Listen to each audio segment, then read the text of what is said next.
السلام علیکم دوستو، ایک اور بات میں جو آپ کو گزارش کرنا چاہتا ہوں۔ اکثر جو ہمارے دوست ہیں یا احباب ہیں صاحب حیثیت، جن کے پاس مالی مسائل بھی بہت ہیں، ان کو اتنے وسائل کا سامنا بھی نہیں ہے، لیکن پھر بھی ان کے گھر میں کئی مسائل جنم لے رہے ہیں، کئی پریشانیاں جنم لے رہی ہیں، کئی لڑائیاں جنم لے رہی ہیں۔ اس کی وجہ کیا ہے؟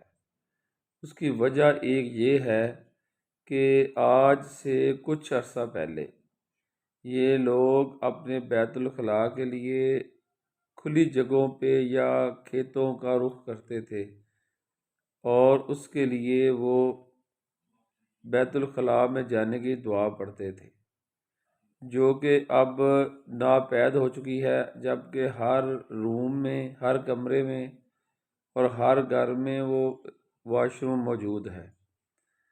تو ہم نے یہ دعا تقریباً بھول گئے ہیں، یا اکثر ہم بھول جاتے ہیں، جبکہ ہر بیت الخلاء میں شیاطین کا بسیرا ضرور ہوتا ہے۔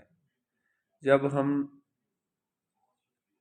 یہ بیت الخلاء جانے والی دعا نہیں پڑھیں گے تو یہ شیطان ہمارے دل میں وسوسے ڈالیں گے اور ہمارے معاملات میں شریک ہو جائیں گے، جس کی وجہ سے ہم مختلف مسائل میں پھنسے رہیں گے اور ہمیں پتہ بھی نہیں چلے گا۔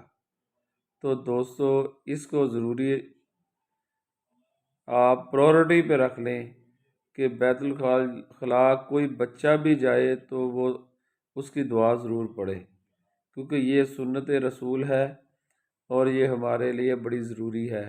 اس سے ہم امید ہے انشاءاللہ یہ مسائل سے قدرتی ہی نکل جائیں گے۔ السلام علیکم۔